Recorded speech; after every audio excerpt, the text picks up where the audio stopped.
So for a diagonal trend line, the one I really like is the 8 hour close uh, auto trend line.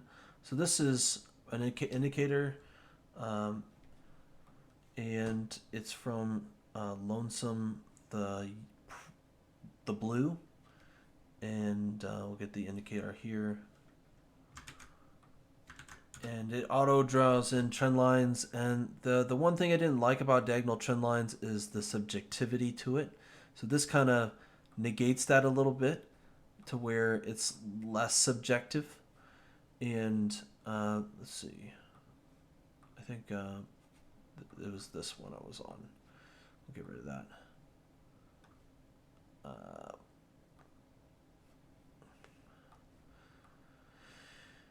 So I like to have it on the 8 hour on the close, and it worked really well for this trade that I took and paid out in spades.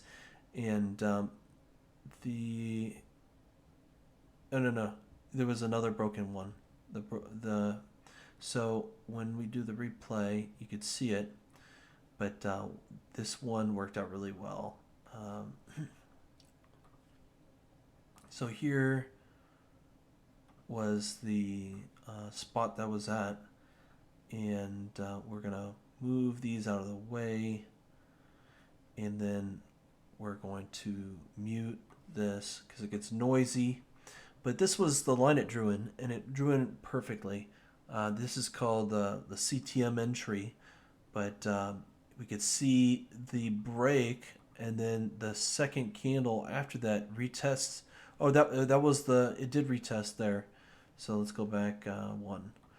So we could see the break in the retest and the second retest, and I pretty much got in past the close of that candle. It was a breakout retest resumption, just like how you would take a market structure break, but this was through trend lines, and it worked out perfectly. It just fell like a rock right there onto the previous week low.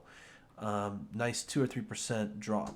So those are like, it doesn't work every time, but for the most part, when it works beautifully.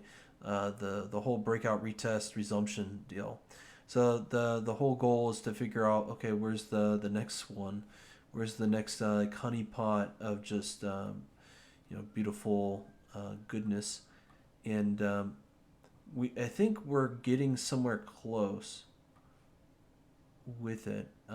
We had a breakout retest and it did not work. So the expectation is we come back to retest this line for a nice head and shoulders kind of deal. That's kind of just the plan is that we come back to test here again for another breakout retest resumption, and then maybe we actually drop lower, and that's kind of the hope is that maybe we'll kind of rally from here, some equal lows, but then this is a head and shoulders kind of deal. So if we look at the swing failure kind of chart, we're gonna have to open it up, see if that's applicable. So we grab this line and see if there's a swing thing here. And sometimes you don't get one. I mean, there's one here, swing low, and we could use that as the spot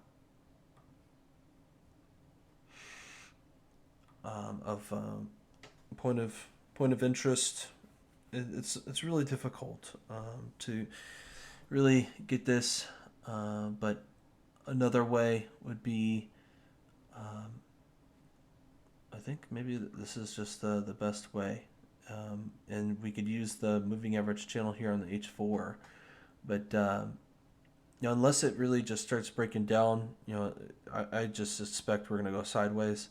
This would be a good like deviation head and shoulders kind of deal. And we already got the swing low that we're planning to use, and then we'll just copy that over to where we have the trend line.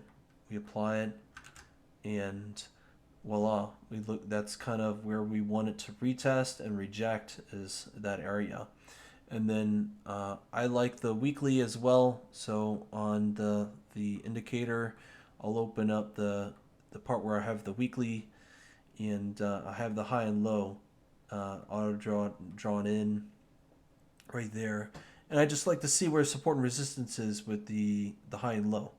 And we can tell just with it worked for the S&P 500 with that line, and with this week it just came right into it, got rejected, and then it worked with this support here and coming and testing and moving back up. But I trust these lines the least, but for the most part, there's something you can work with making kind of like a trade plan and a play. But that's kind of what I use. Like obviously, it's not perfect, but for the most part, it's something to where you can get an idea of like something you can prepare for and plan for and um, put into a strategy. Um, you know, it was kind of one of the things I was taught that's an art, and I just got really uh, t- I don't know what to say. Hopes up to where now those hopes are kind of meaningless, and just how I was taught the diagonal trend lines. And I just am looking for something more objective. If I'm going to have to repeat my success, I just can't rely on intuition, on drawing the lines. Like I like the intuition with the patterns, but in terms of drawing the lines, I want something more concrete. And that's kind of just the best I've gotten for just the trend lines, diagonal trend lines. I like the 8 hour with the close, and then the weekly with the high and low, and just keeping a fast and slow kind of version of that, and then have it auto drawn in makes things less cumbersome, and I could turn off the lines to where it's less messy, and then boom, it's just clean, simple, and it's right there, and you're able to see just kind of the overall structure of just what's playing out.